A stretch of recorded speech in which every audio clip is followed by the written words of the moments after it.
Martin. Nice right left one pops. step ahead of Davis him. pops Martin. Yeah, here we go.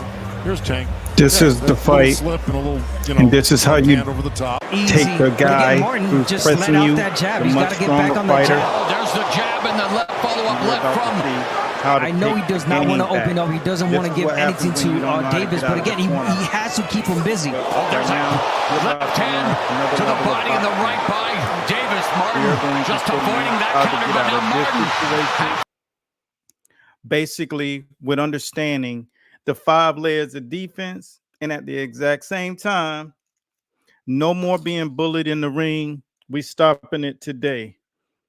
Thanks again for watching.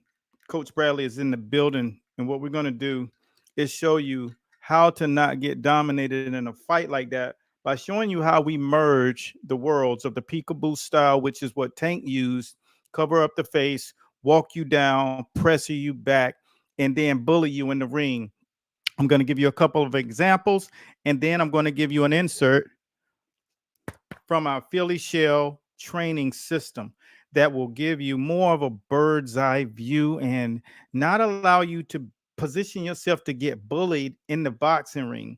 So hopefully you guys have seen what happens to anybody who lacks proper defensive posture and they don't quite understand how to deal with pressure, because this right here could not have happened.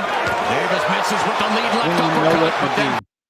And so what we're going to do is take a couple of clips out of our Philly Shell defensive system and give you a real clear understanding on how to counter in this situation, but not just counter, but learn how to work on the ropes. And when I looked at this, it was just unfathomable how a fighter could be at the level with 20 fights under the belt and really not know how to walk the ropes. But I do understand that there are a lot of people who think they know boxing until you get into the ring with someone who knows boxing.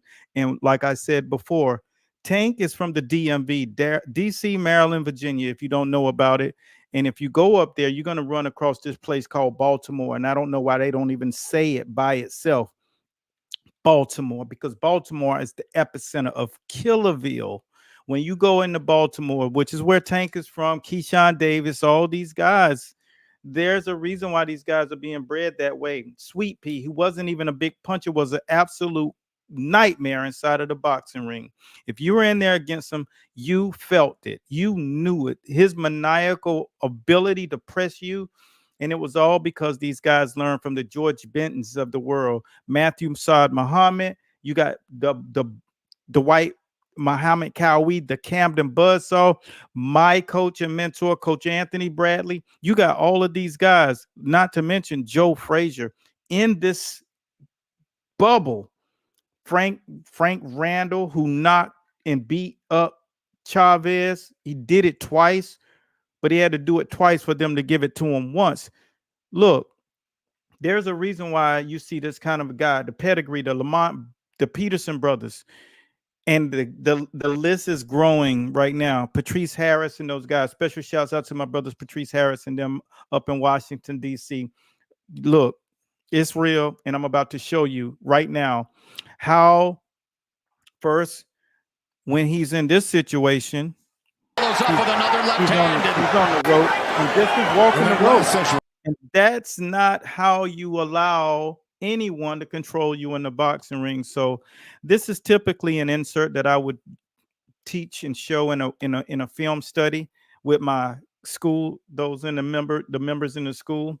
But today I felt like you guys are seeing so much out here. We wanted to show you what you really need to see. So this right here is an insert from our Philly Shell. And this is basically learning how to maneuver on the ropes. These are the things that you need. And these are the phases of boxing, 4 of them. Number 1, when you're phase 1, you're learning the basics, which is what Frank Martin's needed to do. He needs to learn the basics.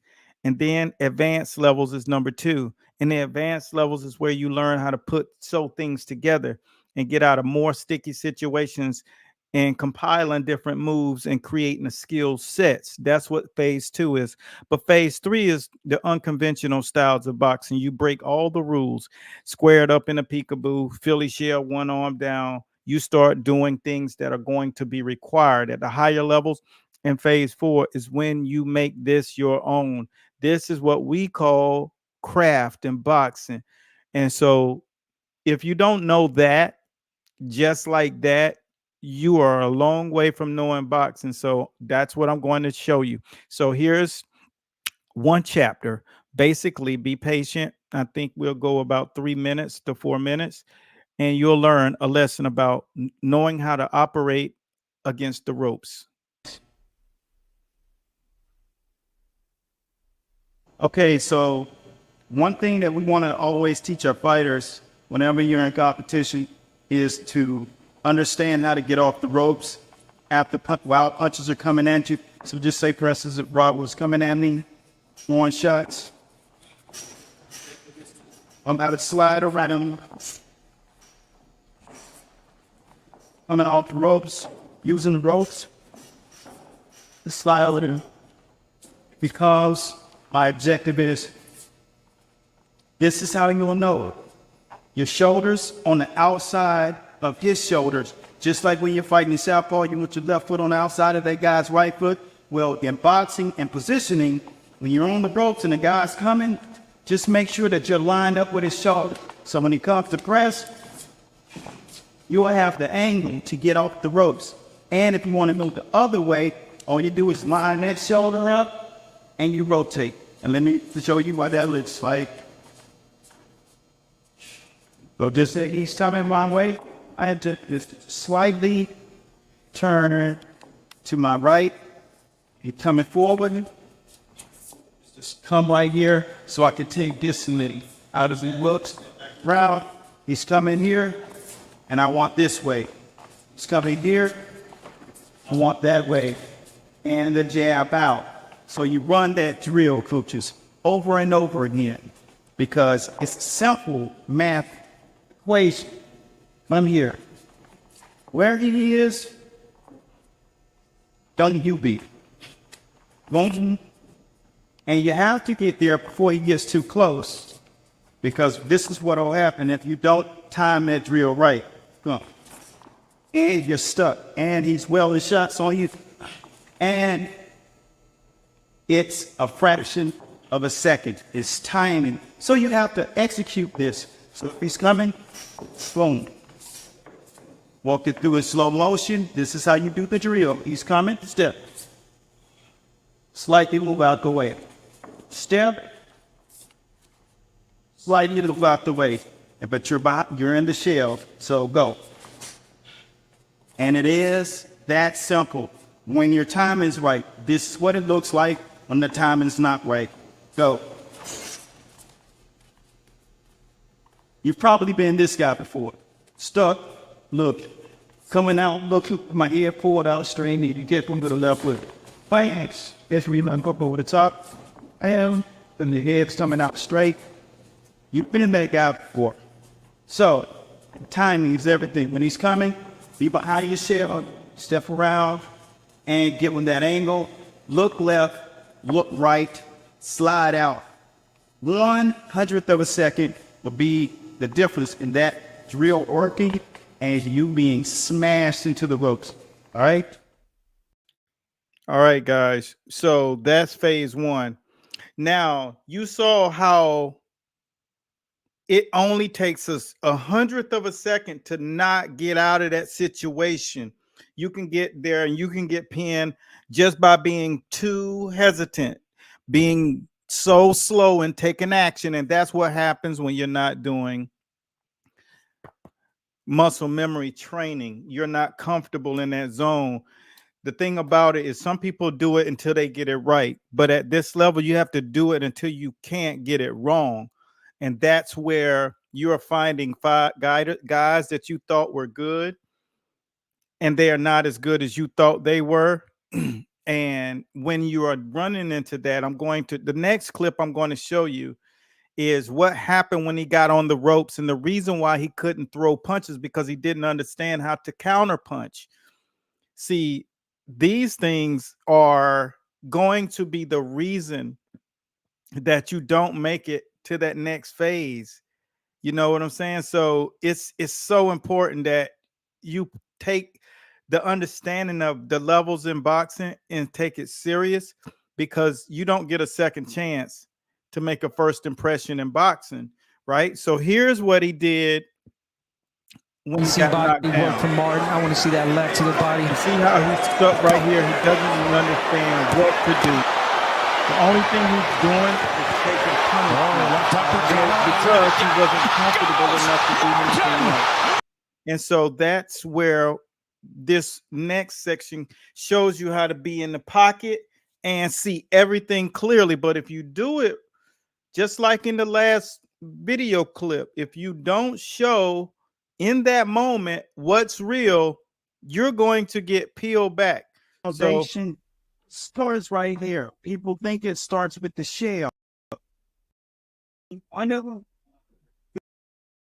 After the defense, when a barrage of punches is coming, so I'm gonna go bang, bang, bang, catch right here, catch right here, catch right here, and then come on.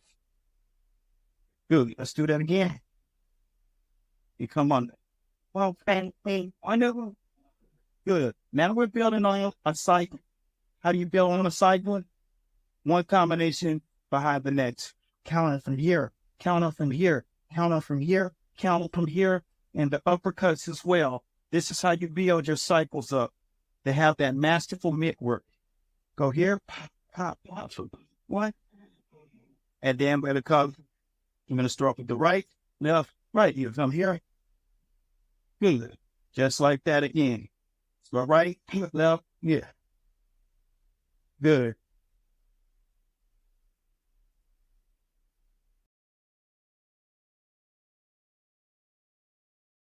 that was what happens when you're learning the 7 points. See, the Philly shell comes in 7 points. And I know nobody out there who's listening to me knows this, because I wouldn't have known it if I wasn't in the home of giants. All right. But here are the things, the 7 points of the Philly shell. So you say, yeah, it's easier said than done. No, when you're doing it until you get it right, it's hard. When you do it until you can't get it wrong, mean you're in your sleep and you're like this. You know, you're in the grocery store, you're like this. It's like second nature. You get into mid training, your reactions on point. You start boxing guys, you got full control over them, because they don't understand how solid your boxing game is. And every time they touch you, you respond. Look at Floyd Mayweather. Look at James Toney. Look at Bernard Hopkins. Go watch Jersey Joe Walcott. Go and watch Dwight Muhammad Cowee, the Camden Buzzsaw. What you're going to see is exactly what I'm saying. Those guys were gym rats. They lived in the gym, and that's how you get it. You can't do 3 or 4 days and think you're going to get it. You can't do 5 days. You got to live it. So it's like breathing to you. And so when you look at this, this is what he was dealing with there. And right here in this video, what you learn is more of the techniques that you are opposed to doing, typically that you are training to do, but you're not actually doing them to the place. When Frank Martin was in the paint and Tank was hitting on him, I mean, it was so much of an opportunity for a fighter who has that posture to counter him with an uppercut to the solar plexus. No, don't even shoot for his face. You got to go for the solar plexus, is what my mentor always said to me. You know, go for that target right here, and you won't miss the shots that's relevant to, that's necessary to hit. So that's where a lot of fighters are going wrong. You're head hunting, and check this out. It is getting hit in the head with too many punches. High guard isn't the only way you can defend it. You put him in the shell, teach him how to use his elbows, shoulders, and hands. First, you catch, roll, block, crouch, and shoot. That'll get him out of that situation every time. The thing about it is, you got to know how to teach him that. He may not have the right muscle memory or reaction skill set. So you teach him those things, he'll stop getting hit in the head with too many punches. But if you don't teach him the 5 layers of defense first, He will get up. this. And that's where everybody's going. This ain't rocket science, but you got to have the science. So to my members who are in the school, we're going to do a full out clinic on showing you guys. It's about 16 chapters in this teaching. We're going to do another 2 in the group. And for those of you who just watched this, I thank you for taking the time to watch. How you don't allow yourself to get beat up, and don't let your ego get in the way of your growth and prosperity. Learn the science, and you don't know it by going to the gym. The science comes from professors. The person who writes the books of boxing are the professors. If it's not me, go find somebody, because you're not going to learn. We already know that.